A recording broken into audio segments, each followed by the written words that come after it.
Ashtu si që ne shpjeguam në hyrje të kësaj seance, presidenti i Republikës, që është i vetmi autoritet që nënshkrua marrëveshje sipas kushtetutës në emër të Republikës Shqipërisë, ka autorizuar kryeministrin e Republikës që të nënshkruaj marrëveshjen në fjalë të miratuar në parim me vendim të Këshillit Ministrave.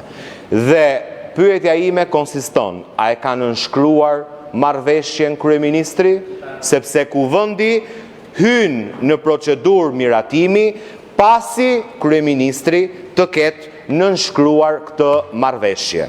Në dokumentacionin që ju na keni sjell në Kuvendin e Shqipërisë, nuk rezulton që kryeministri ta ketë nënshkruar marrëveshjen. Marrëveshjen e ka nënshkruar Vjosa Osmani, presidentja e Republikës Kosovës, sot në Davos me presidentin Trump, dhe ka nënshkruar edhe vendet themeluese, sot në Davos, në prezencë të presidentit Trump. A mund ta dim pse kryeministri i Republikës Shqipërisë është sot këtu dhe nuk është në Davos për të nënshkruar marrëveshjen me presidentin Trump? Që më pas të mundësi Kuvendit të Shqipërisë që të ratifikonte marrëveshjen e nënshkruar. Dhe ku bazohet procedura që po ndjek ky kuvend? Tani ne e kuptojmë që shkonte do ta nënshkronte se kanë pranuar, por ku bazohet procedura që po ndjekim? Procedura sot që po ndjekim në kushtetut dhe në ligj. Dhe pse Kosova është sot në Davos me iniciuesin e bordit të paqes, pra presidenti Osmani është atje, ndërsa lideri juaj famozi global Edi Rama është sot këtu me Taulantin, me Belindët dhe me shokët e tyre. Mungon vetëm Ergys Agasi. Faleminderit, fjalën e ka zoti, ju lutem. Fjalën zoti Shehaj. Pyetje. Faleminderit zoti kryetar. Tani zoti kryetar, kjo vlen edhe për qeverinë qartësisht. Kjo urgjenca e madhe për një çështje për cilën jemi të gjithë dakord. Nuk besoj se 90% e parlamentit do votoj këtë marrëveshje, këtë projekt ligj. Dhe ajo që nuk kuptohet është pse po përdoret kjo marrëveshje, kjo ftesë gjoja për Edi Ramën, por në fakt është ftesë për Shqipërinë të marrë pjesë në këtë organizatë ndërkombëtare. Po përdoret kjo për t'i shpëtuar drejtësisë, po përdoret kjo për të shantazhuar dhe për të ndikuar vendimin historik të gjykatës kushtetuese sot, e cila duhet të vendosë që nëse një pushtetar, zëvendës kryeministri apo çdo ministër, nëse kapet duke vjedhur, nëse dyshohet se apo abuzon me fondet e shqiptarëve, duhet të pezullohet nga detyra. Ky është një moment historik për Shqipërinë. Mos vallë kjo po përdoret pikërisht për t'i shpëtuar drejtësisë. Kjo është pyetja. Faleminderit. Faleminderit. Zoti Kapri, zoti Mediu. Me radhë, zoti Berisha. Faleminderit, zoti kryetar. Duke përfituar dhe nga rasti që kemi kryeministrin në sallë, edhe që po detyrohemi si asnjëherë më parë në këtë parlament që të miratojmë një projekt ligj duke pasur emrin nominal të kryeministrit për të përfaqësuar vendin, pavarësisht se kemi një kushtetut që e rregullon të gjithë aspektin e politikës së jashtme. Por do të dija mendimin e kryeministrit nëse ai është krenar sot që Kosova dhe presidenti Osmani ndodhet në nënshkrimin e bordit të paqes.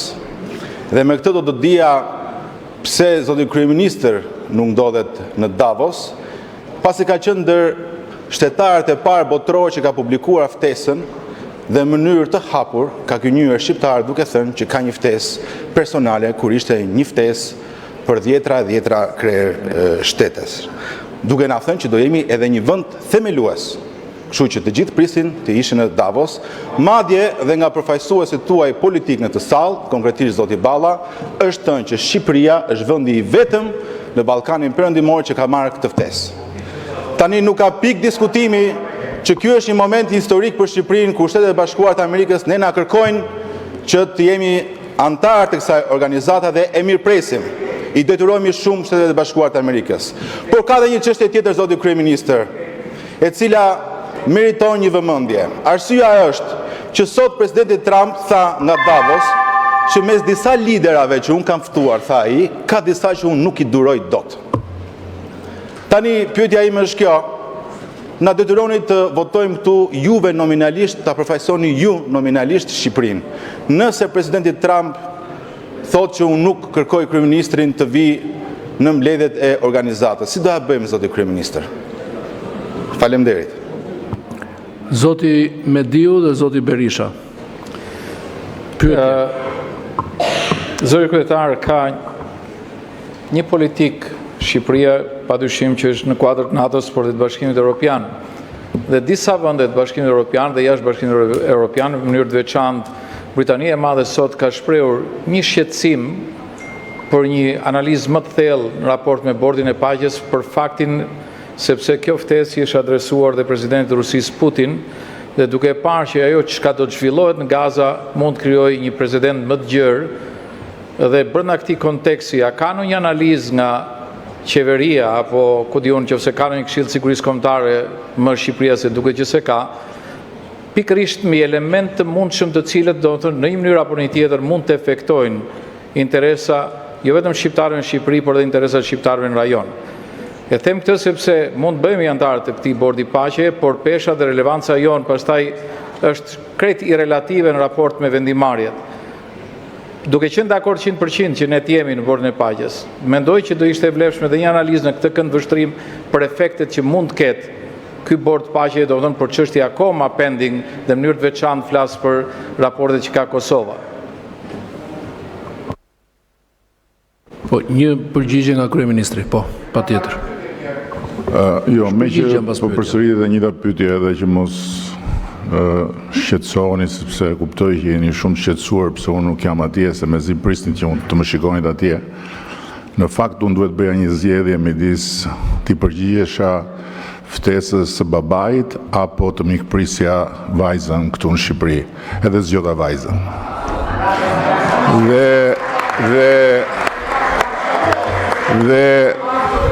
Dhe natyrisht që vajzën e zgjodha me lejen e babait.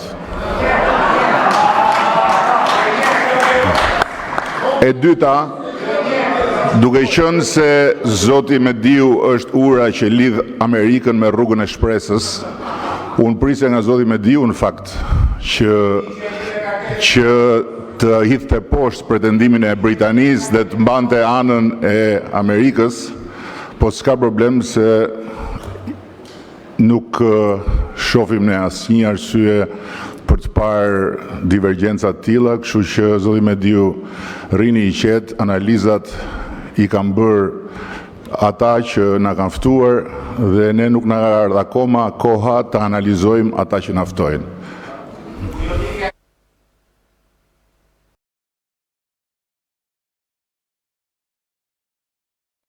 Po, zoti Mediu, 2 minuta.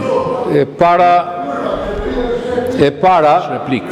në qoftë se ke vesh të dëgjosh tash jam absolutisht dakord që Shqipëria në partneritetin që ka me Shtetet e Bashkuara duhet të jetë pjesë e bordit paqes. E dyta, besoj që është shumë e rëndësishme në iniciativa të tilla të dimë se ku jemi dhe për çfarë jemi. Në qoftë se marrim për granted se dikush na ka ofruar diçka dhe nuk bëjmë analizën tonën, kjo nuk tregon ndonjë mençuri, biles tregon të kundërtën e kësaj. Edhe besoj që do të ishte shumë e vlefshme i nderuar zoti Rama që kur flasim për gjëra të tilla, të ketë një diskutim pak më të gjerë dhe më substancial, sepse çështjet e sigurisë nuk janë çështje tuaja personale. Janë çështje që janë të interesit të vendit dhe më tej se kaq të interesit ton kombëtar. Ky është shqetësimi im, mund të jetë tërësisht irrelevant, por thasha ka një analizë në raport me këtë çështje. Në qoftë se të tjerët i kanë bërë analizat, i kanë bërë në këndvështrimin e tyre. Ne si shqiptarë na takon që ti bëjmë këndvështrimin ton.